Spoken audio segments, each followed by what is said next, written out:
Hello and welcome to some tips on ear training improvisation.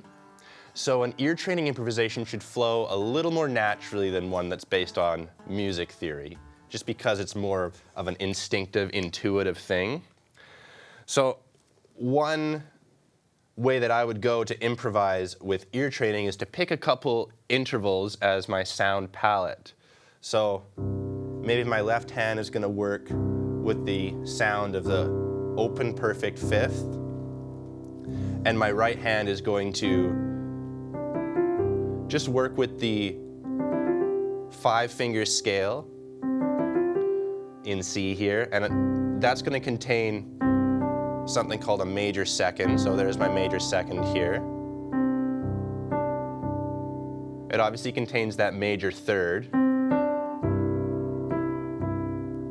which really anchors the sound and gives a lot of context to the perfect fifth down here. We have that perfect fourth that we talked about, and then we have, obviously, the fifth.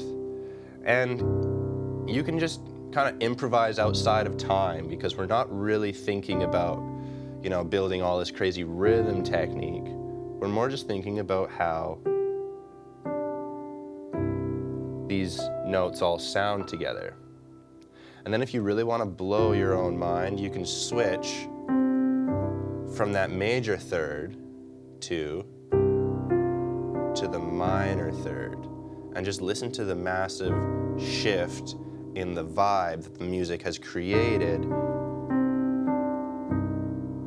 with the major versus minor third. Now we're back in major mode and things kind of brighten up again. So this is all your ear telling you subconsciously how to emotionally respond to these notes. And if you just sort of listen out and then think about, okay, this here sounds so open, but it also kind of feels like it wants to tell more of a story. That feeling that you get when you hear that interval comes from the perfect fourth.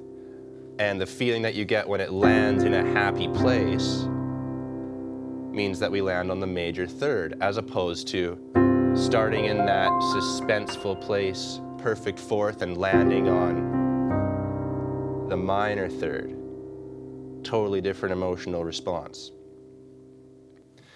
And then another little tip that I want to impart upon you is an ear training tip to help you distinguish between perfect fifths and perfect fourths.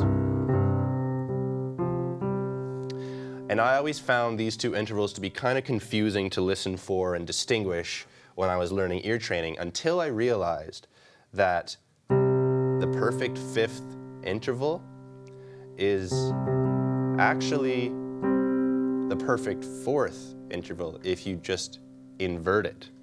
So thinking about those chord inversions, we had that perfect fifth, and we don't have the third in this case.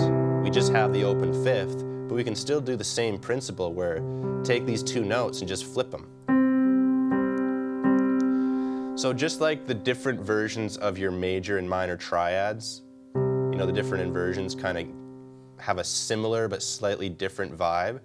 That's sort of why the perfect fifth and perfect fourth have a similar but different vibe. And it's one of my favorite vibes because it gives you so much room to experiment with. It's sort of like setting the stage for all this different emotional closure that you can give with your other intervals. So the perfect fifth, it's a really awesome interval to play with. And there's two ways that I would like you to try improvising with it. The first way, and again, you can go as slow as you want, you can go outside of time if you want to. The first way is just to pulse the intervals. So I'm just playing both notes at the same time down there, and that's just giving me a little bit of rhythm. And it's simple enough to mostly just listen to it.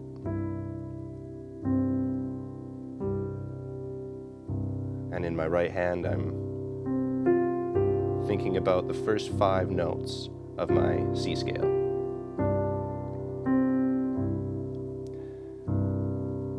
And that could be either a C major scale or a C minor scale.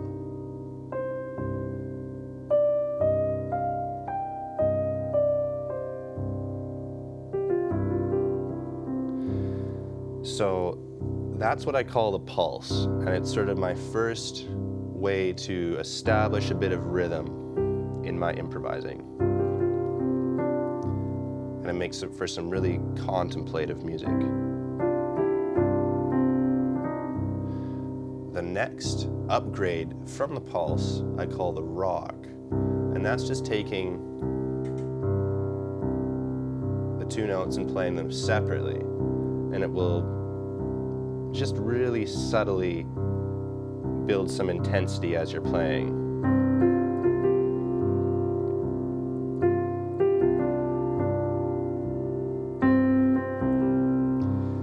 You know, rather than just kind of plodding along, now we have something that moves just a little bit, a really simple bass line.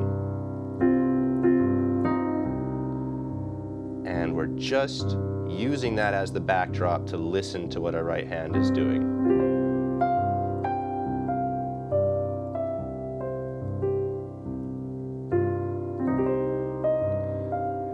Specifically listening for the difference between the major and minor third.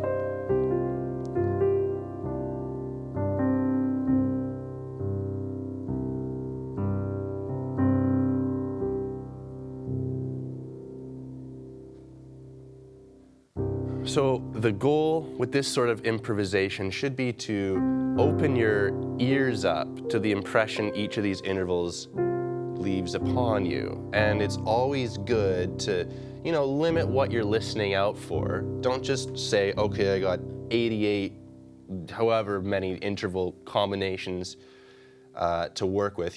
Stick within the first 5 notes of your scale. And just allow each of these intervals to present some unique ideas and kind of flow through as you're listening. Because a keen musical ear will find a lot of the best musical moments will just kind of happen if you just allow them to. So play and listen intentionally to the sound of these intervals and build your instincts in music ear training improvisation.